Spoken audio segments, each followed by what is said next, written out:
Vicky Sarkis is a name that perhaps isn't on the tongues of very many people, but that's probably about to change.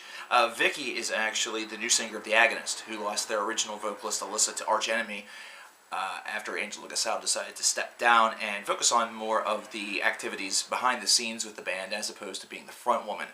So Vicky and her first effort here with the band, entitled Eye of Providence, definitely has center stage for not only Agonist fans but also for fans of heavy metal in general that kind of want to see how this transition really worked, considering the album that Alyssa was a part of with Arch Enemy last year was pretty good. It actually sounded like the band was quite rejuvenated. And of course, the hopes and the collective metal prayers are the fact that the same thing would happen with the Agonist, where this would be a really refreshing effort, one that would sound very, very much like the band was not only alive, but maybe kicking at 120% as opposed to just 100. The result that we have is actually a 13-track affair, one that clocks in at just south of an hour's worth of time.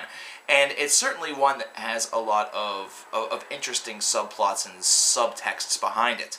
The very first one that you're going to note while you listen through this album is that a lot of the metalcore, the melodic death metal stylings that the Agonist possessed prior to this, those have not been changed within the slightest. It's not as though this band is going to completely change and manipulate their sound to the point of absolute denigration. This is instead something where the only thing that's going to truthfully showcase a major difference in both writing and philosophy is going to be vocally. And the vocal prowess is certainly one that's there.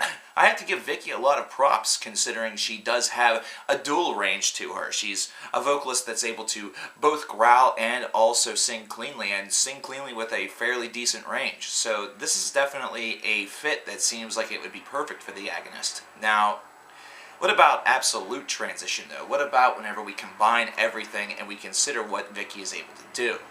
Now, prior to this, there's not very much known about this girl, and the thing of it is that whenever you take a look at a photo, I can think of 7 or 8 other people that not really look just like this girl, but kind of have the same goals and ambitions and kind of the same style idea. But there's a big difference between the people that I know and somebody like Vicky, who ends up in a band such as the Agonist. The girls and the people that I know don't exactly have the vocal confidence to go up and really do all the different things that Vicky can do. They're not multi-dimensional vocalists. Hell, they're not even all that good at one side, let alone 2. But also, they don't really approach life or approach everything with a high degree of confidence. This is instead something where Vicky's able to walk into the room and really exude that confidence through her vocal abilities, and she and the band have certainly gotten quite a chemistry together.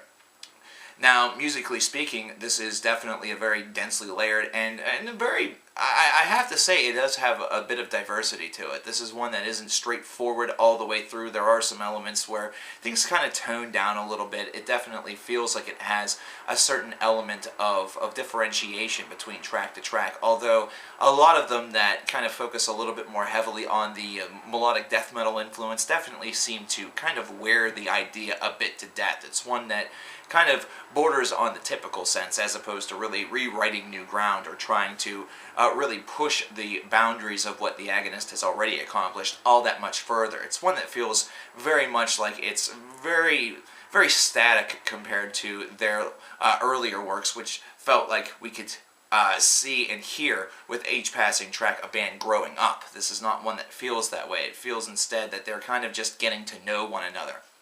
Vocally speaking, Vicky, as I said, does have a double attack, but it's one that definitely has a tone to it that some people may compare to other bands of this variety, but at the same time will also see this as perhaps a dividing ground. I don't know. This is a really tough call on my behalf, and one that I feel is really either going to be completely and totally right or couldn't be more wrong, but it's a bold statement, and this is a bold fucking channel, so we're going to say it anyway.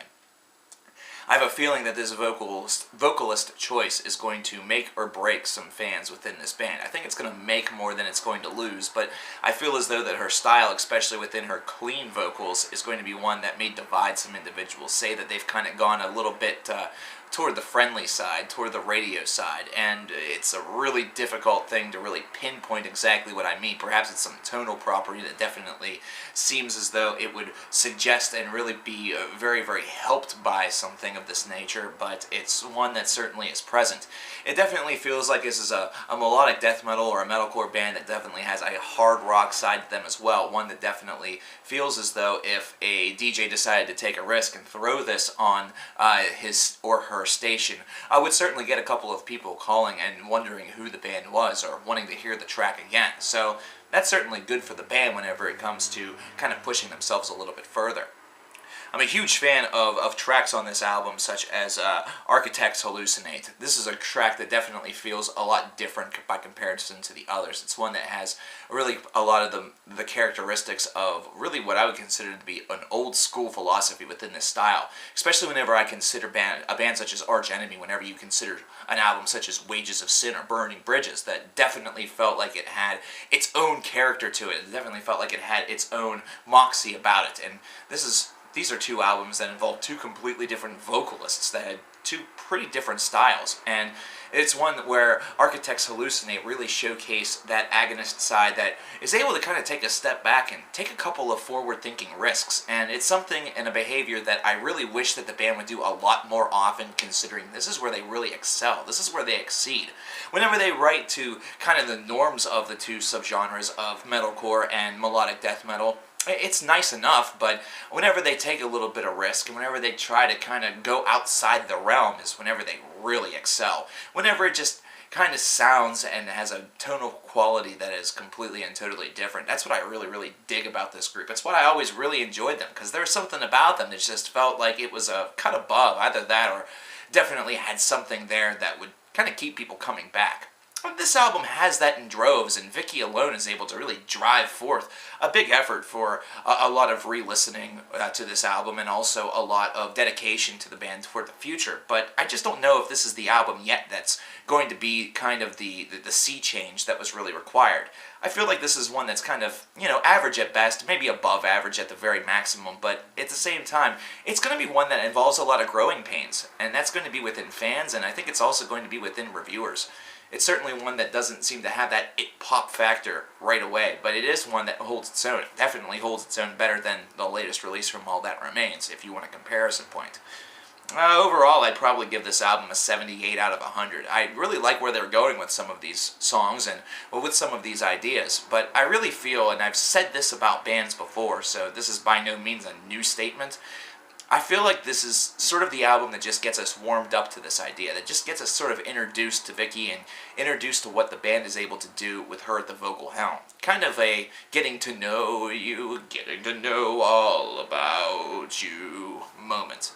So I look forward to the next album that we get with Vicky, the follow-up to this disc, where we really start to see the band grow collectively, not only as a cohesive live unit or as a studio unit, but also as a musical unit, as a musical troupe, one that is writing together and has a little bit more of a grip on one another's styles. If this is something that leads to an album that is a bit worse than this one, then we'll just know that that's just the stylistic decline, and this is just what the Agonist is going to become. But I actually see it from the other side of the coin. I think we're going to see a real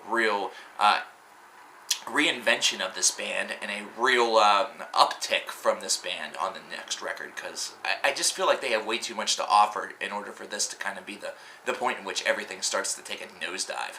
But what did you guys think about Eye of Providence? What do you guys think about the Agonist? Do you think Vicky's a great vocalist for this band, or do you think that maybe they made the wrong choice, and who would you have rather had in the band? And don't just say Alyssa, because that's a choice that was already made, a bridge that was already crossed, and everything happened on good terms. So just let it be.